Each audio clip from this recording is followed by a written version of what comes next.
kids book about addiction by me, Nicole Lendo. This book is dedicated to AJ, the strongest person I know. Intro. I want to congratulate you for picking up this book. Addiction is an extremely uncomfortable and often painful topic to talk about, let alone share and discuss. But addiction is something that doesn't discriminate. It's so widespread and all-consuming, and unfortunately affects anyone and everyone who crosses its path, including kids. Opening this door and allowing yourself and your child to explore the impacts of addiction, as well as the reasons behind it, will validate their experiences while also decreasing the stigma surrounding addiction. Use this book to explore and understand the loops of addiction and lessen the impact of its blows. What is addiction? An addiction is when somebody wants or needs something so badly that they will do anything to get it. People who live with an addiction are often called addicts. You can also say a person who suffers from an addiction. A person can be addicted to a lot of things, like drugs, alcohol, shopping, eating, gambling, video games, or just about anything. But how does a person become an addict? That's a complicated answer. First of all, they don't choose to be one. It's something that's always been inside of them, but one day, without knowing it, it accidentally gets triggered. A lot of things can trigger that addiction. Sometimes people try new things, not knowing they will become addicted. Sometimes people get hurt and doctors give them medicine to help them feel better, and they end up becoming addicted to it. Sometimes people become addicted when they try things to make them feel good. Sometimes people don't even realize what they're doing is addictive. How an addiction works has to do with how the person's brain makes connections with what they do and see. The brain of someone who suffers with an addiction doesn't work the same way as someone who doesn't have an addiction. Our brains go through many steps when we do, see, and experience things. These steps are memory, motivation, reward, and control. For example, maybe you really like cookies. They're a special treat for you, and your brain remembers that. It also remembers how great you feel after you eat a cookie, and so it motivates you to get more cookies, so you keep feeling happy. But your brain also knows that eating too many cookies is bad for you, so it reminds you that you shouldn't eat all of the cookies, maybe just one or two, and save the rest for another day. If someone has an addiction, instead of going through all of these steps, their brain skips one, control, and creates a constant loop. This loop drives their addiction. The second the substance reaches their brain for the first time, boom, the loop begins. The brain wants more. The loop drives the addiction, and it's very difficult to escape this loop. Actually, once the loop has been activated, you can never fully turn it off. You just have to learn to be aware of the loop and work against it. Still confused? Let me explain. Picture a red flashing light in your peripheral vision, something you can only see out of the corner of your eye. You can sit up straight, keep your eyes forward and stay focused, but no matter how much you try to ignore it or pretend it's not there, you can still see that red light flashing, taunting you, trying to get you to look at it and lose your focus. Always red, red, red. When someone's addiction is triggered, it becomes their whole world. Addicts may do anything to get the thing that they are addicted to. Anything. Even if it's bad for them. Even if it hurts other people. They don't mean to hurt other people.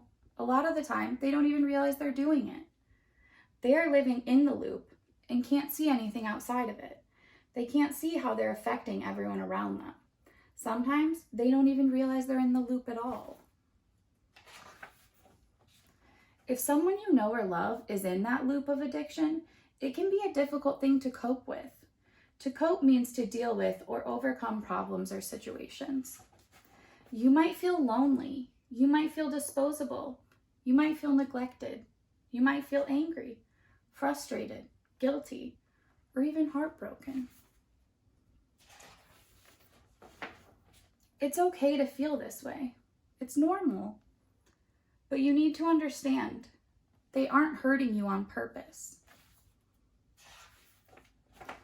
An addict is a sick person, not a bad person.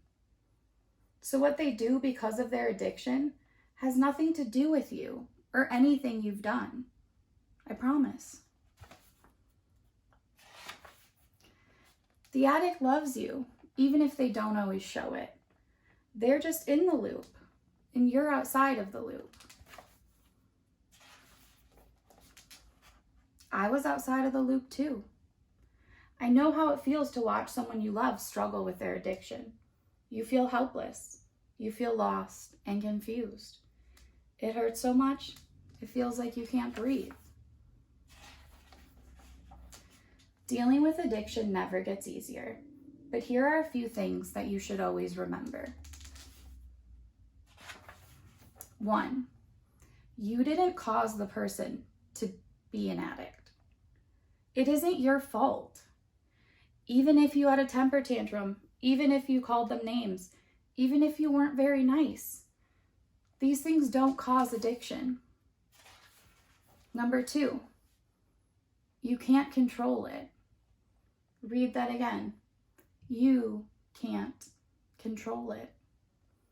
Nothing you do or don't do will make the addict any better or worse. Number 3, you can't cure them.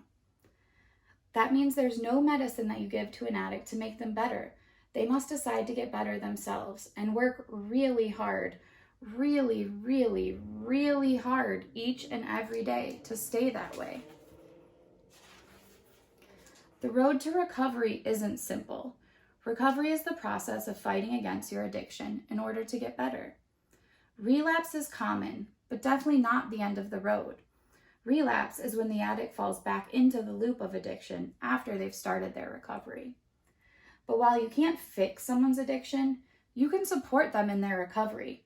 You can tell them that you love them, write them letters, draw pictures for them, go on walks with them, give them hugs. But always remember, you are the kid. The only person you need to take care of is yourself. You are not in charge of someone else's recovery. Sometimes it might feel like you are, but that's not your responsibility. Sometimes it might seem like you're all you've got, but you are strong, you are resilient, and you are loved, even when it doesn't feel like it. You must never forget, be kind to yourself, love yourself, and keep moving forward. You are doing the best you can, and that is good enough. Outro. Whew, that was a lot, but you did it. You opened the door to discuss addiction. Now what? There are a few steps you can take to make sure that the kid in your life is coping with the impact that someone's addiction may have had in their lives. First, if someone they know suffers from addiction, reinforce the idea that it isn't the child's fault. And remember, it wasn't your fault either. Second, discuss healthy ways to support the addict without enabling their addiction. Third, come up with ways to support each other, because it is just as important to take care of yourself. Fourth, talk about it. Keep talking about it. Normalize this discussion around addiction and the impact it has on your life. Talk about how it makes you feel. Talk about the feelings of isolation and shame. Addiction doesn't need to be a dirty secret, and acknowledging that it's a part of your life is the first step towards healing. Thank you.